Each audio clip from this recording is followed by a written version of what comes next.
श्री विष्णु पुराण प्रथम अंश 22वां अध्याय। विष्णु भगवान की विभूति और जगत की व्यवस्था का वर्णन। श्री पराशर जी बोले, पूर्व काल में महर्षियों ने जब महाराज पृथु को राज्य पद पर अभिषिक्त किया तो लोक पिता में श्री ब्रह्मा जी ने भी क्रम से राज्यों का बंटवारा किया। ब्रह्मा जी नक्षत्र, ग्रह, ब्राह्मण, संपूर्ण वनस्पति और यज्ञ तथा तप आदि के राज्य पर चंद्रमा को नियुक्त किया। इसी प्रकार विश्वशर्मा के पुत्र कुबेर जी को राजाओं का, वरुण को जलों का, विष्णु को आदित्यों का और अग्नि को वसुगणों का अधिपति बनाया। दक्ष को प्रजापतियों का, इंद्र को मरुदगण का तथा प्रहलाद जी को दैत्य और दानवों का आधिपत्य दिया।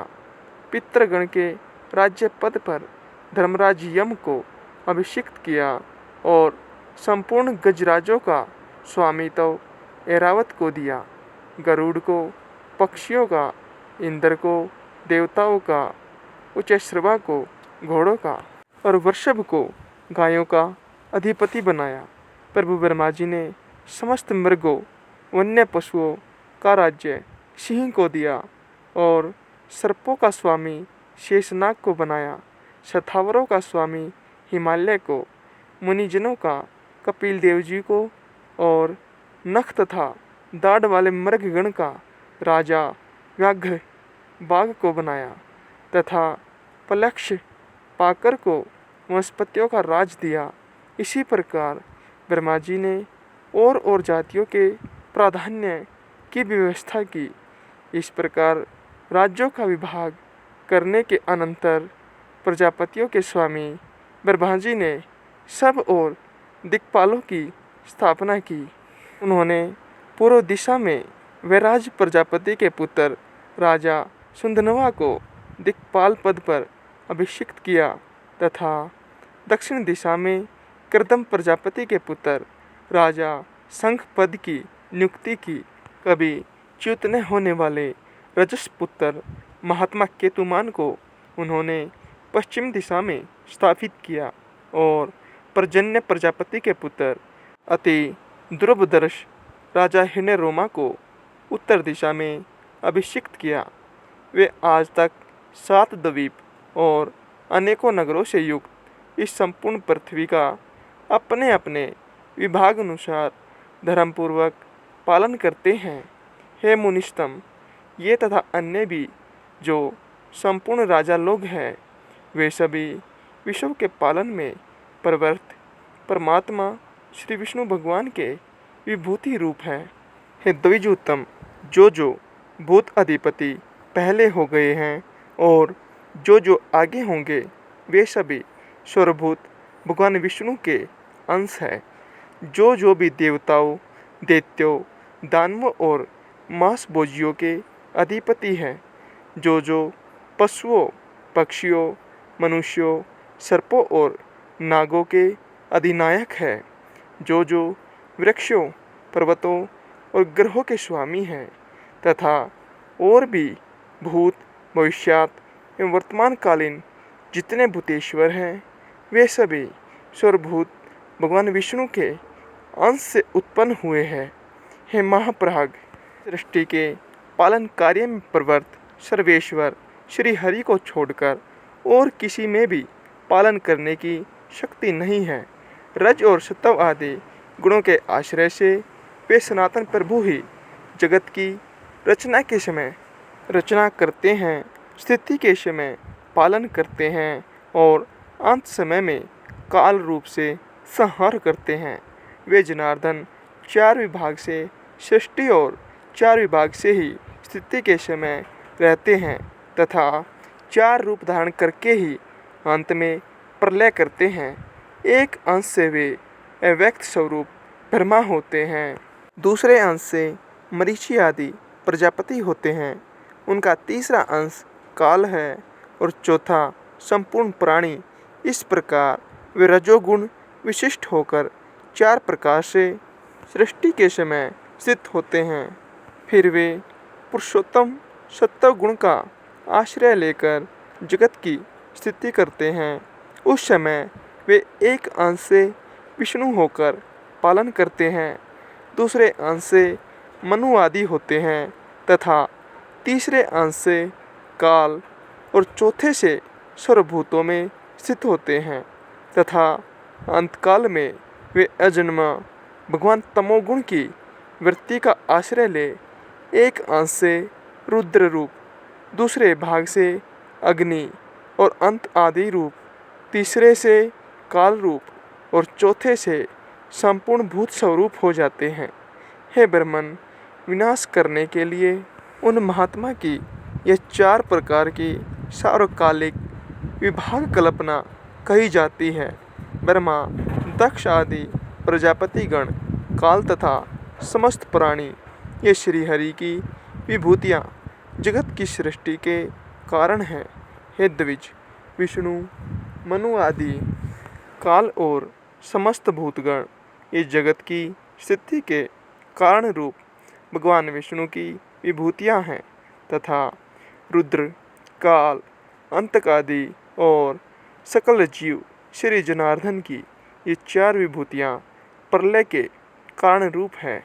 हे द्विज, जगत के आदि और मध्य में तथा प्रलय पर्यंत भी ब्रह्मा, मरीचि आदि तथा भिन्न भिन्न जीवों से ही सृष्टि हुआ करती है।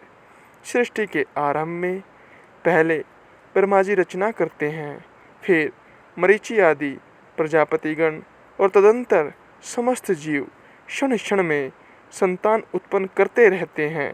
हे द्विज, काल के बिना ब्रह्मा, प्रजापति एवं अन्य समस्त प्राणी भी सृष्टि रचना नहीं कर सकते। अतः भगवान काल रूप विष्णु ही सर्वदा सृष्टि के कारण है। हे मित्र, इसी प्रकार जगत की स्थिति और प्रलय में भी उन देव देव के 4 विभाग बताए जाते हैं। हे द्विज, जिस किसी जीव द्वारा जो कुछ भी रचना की जाती है, उस उत्पन्न हुए जीव की उत्पत्ति में सर्वथा श्री हरि का शरीर ही कारण है। हे मित्र, इसी प्रकार जो कोई स्थावर जंगम भूतों में से किसी को नष्ट करता है, वह नाश करने वाला भी श्री जनार्दन का अंतकारक रुद्र रूप ही है। इस प्रकार वे जनार्दन देव ही समस्त संसार के रचयिता, पालनकर्ता और संहारक है तथा वे ही स्वयं जगत रूप भी है। जगत की उत्पत्ति, स्थिति और अंत के समय वे इसी प्रकार तीनों गुणों को प्रेरणा से प्रवृत्त होते हैं, तथापि उनका परम पद महान निर्गुण है। परमात्मा का वह स्वरूप ज्ञान में व्यापक, स्वयं प्रकाश में और अनुपम है तथा वह भी 4 प्रकार का ही है। श्री मित्र जी बोले, हे मुने, आपने जो भगवान का परम पद कहा वह 4 प्रकार का कैसे है, यह आप मुझसे विधिपूर्वक कहिए। श्री पराशर जी बोले, हे मित्र, सभी वस्तुओं का जो कारण होता है वही उनका साधन भी होता है, और जिस अपनी अभिमत वस्तु की सिद्धि की जाती है वही साध्य कहलाती है। मुक्ति की इच्छा वाले योगीजनों के लिए प्राणायाम आदि साधन है और परम ब्रह्म ही साध्य है, जहाँ से फिर लौटना नहीं पड़ता। हे मुने, जो योगी की मुक्ति का कारण है वह साधनालंबन ज्ञान ही उस ब्रह्मभूत परम पद का प्रथम भेद है। क्लेश बंधन से मुक्त होने के लिए योगाभ्यासी योगी का साध्य रूप जो ब्रह्म है, हे महामुने, उसका ज्ञान ही आलंबन विज्ञान नामक दूसरा भेद है। इन दोनों साधनों का अभेद्यपूर्वक जो अद्वितीय ज्ञान है, उसी को मैं तीसरा भेद कहता हूँ। और हे महामुने, उक्त तीनों प्रकार के ज्ञान की विशेषता का निराकरण करने पर अनुभव हुए आत्म स्वरूप के समान ज्ञान स्वरूप भगवान विष्णु का जो निर्व्यापार, अनिर्वचनीय, व्यापति मात्र, अनुपम, आत्मबोध स्वरूप, सतामन, अलक्षण, शांत, अभय, शुद्ध, भावनातीत और आश्रयहीन रूप है। वह ब्रह्मा नामक ज्ञान उसका चौथा भेद है। हे द्विज, जो योगीजन अन्य ज्ञानों का निरोध कर इस चौथे भेद में ही लीन हो जाते हैं, वे संसार क्षेत्र के भीतर बीजारोपण रूप कर्म करने में निर्बीज वासना रहित होते हैं। इस प्रकार का वह निर्मल, नित्य, व्यापक, अक्षय और समस्त हेय गुणों से रहित विष्णु नामक परम पद है। पुण्य पाप का क्षय और क्लेशों की निवृत्ति होने पर जो अत्यंत निर्मल हो जाता है, वही योगी उस पर ब्रह्म का आश्रय लेता है, जहाँ से वह फिर नहीं लौटता। उस ब्रह्म के मूर्त और अमूर्त दो रूप है, जो क्षर और अक्षर रूप से समस्त प्राणियों में स्थित है। अक्षर ही वह परम ब्रह्म है और क्षर संपूर्ण जगत है। जिस प्रकार एक देशीय अग्नि का प्रकाश सर्वत्र फैला रहता है, उसी प्रकार यह संपूर्ण जगत पर ब्रह्म की ही शक्ति है। हे मित्र, अग्नि की निकटता और दूरता के भेद से जिस प्रकार उसके प्रकाश में भी अधिकता और न्यूनता का भेद रहता है, उसी प्रकार ब्रह्म की शक्ति में भी तारतम्य है। हे ब्रह्मन, ब्रह्मा, विष्णु और शिव ब्रह्मा की प्रधान शक्तियाँ हैं। उनसे न्यून देवगण हैं तथा उनके अनंतर दक्ष आदि प्रजापति गण हैं। उनसे भी न्यून मनुष्य, पशु, पक्षी, मृग और सरीसृप आदि हैं तथा उनसे भी अत्यंत न्यून वृक्ष, गुलम और लता आदि है। अतः हे मुनीश्वर, आविर्भाव, उत्पन्न होना, तिरोभाव, छिप जाना, जन्म और नाश आदि विकल्प युक्त भी यह संपूर्ण जगत वास्तव में नित्य और अक्षय ही है। सर्वशक्ति में विष्णु हुई ब्रह्म के पर स्वरूप तथा मूर्त रूप है, जिनका योगीजन योग आरंभ के पूर्व चिंतन करते हैं। हे मुने, जिनमें मन को सम्यक प्रकार से निरंतर एकाग्र करने वालों को आलंबन युक्त सबीज संप्रज्ञात महायोग की, हे महाभाग, हे ईश्वर ब्रह्म में श्री विष्णु भगवान समस्त पराशक्तियों में प्रधान और ब्रह्मा के अत्यंत निकटवर्ती मूर्त ब्रह्म स्वरूप है। हे मुने, उन्हीं में यह संपूर्ण जगत ओतप्रोत है, उन्हीं से उत्पन्न हुआ है, उन्हीं में स्थित है और स्वयं वे ही समस्त जगत है। शराशर में कार्य कारण रूप ईश्वर विष्णु ही इस पुरुष प्रकृति में संपूर्ण जगत को अपने आभूषण और आयुध रूप से धारण करते हैं। श्री मैत्रेय जी बोले, भगवान विष्णु इस संसार को भूषण और आयुध रूप से किस प्रकार धारण करते हैं, यह आप मुझसे कहिए।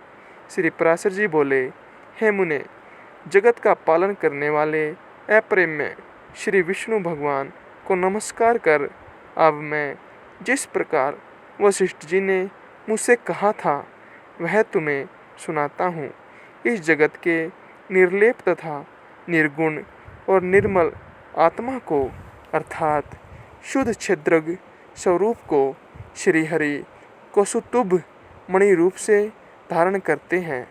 श्री अनंत ने प्रधान को श्री वत्स रूप से आश्रय दिया है और बुद्धि श्री माधव की गधा रूप से स्थित है। भूतों के कारण तामस अहंकार और इंद्रियों के कारण राजस अहंकार, इन दोनों को वे शंख और शांख धनुष रूप से धारण करते हैं।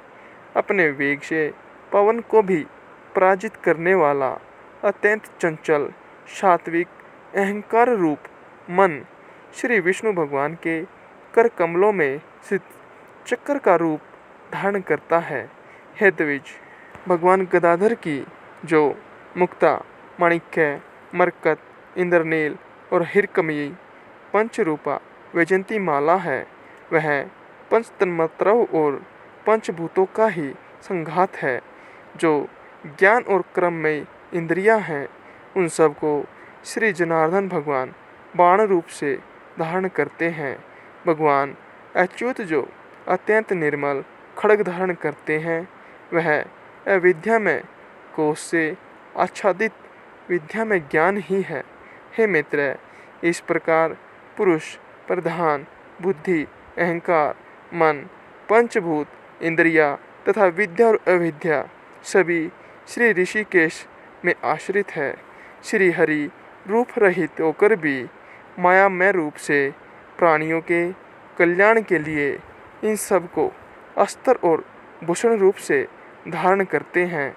इस प्रकार वे कमल नयन परमेश्वर सविकार प्रधान निर्विकार पुरुष तथा संपूर्ण जगत को धारण करते हैं। जो कुछ भी विद्या अविद्या सत असत तथा अव्यय रूप है, हे मित्र, वह सब सर्वभूतेश्वर श्री मधुसूदन में ही स्थित है। कला, काष्ठा, निमेष, दिन, ऋतु, अयन और वर्ष रूप से वे काल स्वरूप निष्पाप अव्यय श्री हरि ही विराजमान हैं। हे मुनि श्रेष्ठ, भूलोक, भूवरलोक और स्वर्लोक तथा मह, जन, तप और सत्य आदि सातों लोक भी सर्वव्यापक भगवान ही है। सभी पूर्वजों के पूर्वज तथा समस्त विद्याओं के आधार श्री हरि ही स्वयं लोक में स्वरूप से स्थित है। निराकार और सर्वेश्वर श्री अनंत ही भूत स्वरूप होकर देव, मनुष्य और पशु आदि नाना रूपों से स्थित है।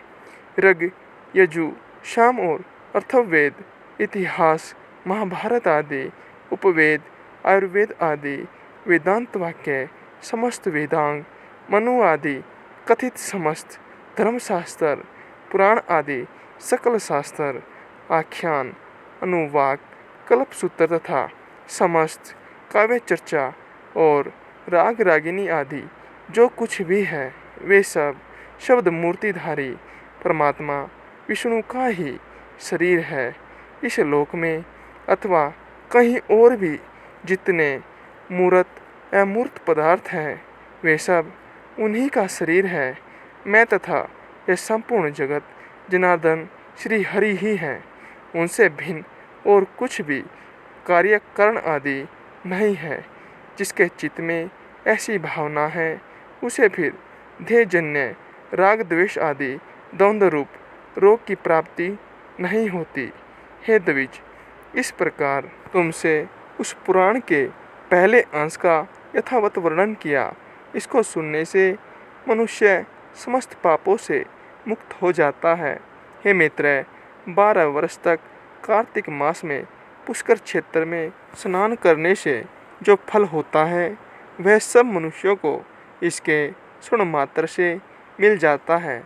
हे मुने, देव, ऋषि, गंधर्व, पितर और यक्ष आदि की उत्पत्ति का श्रवण करने वाले पुरुष को वे देव आदि वरदायक हो जाते हैं। यहाँ विष्णु पुराण के प्रथम अंश के इस 22वें अध्याय के साथ साथ विष्णु पुराण के प्रथम अंश के सभी अध्याय समाप्त होते हैं।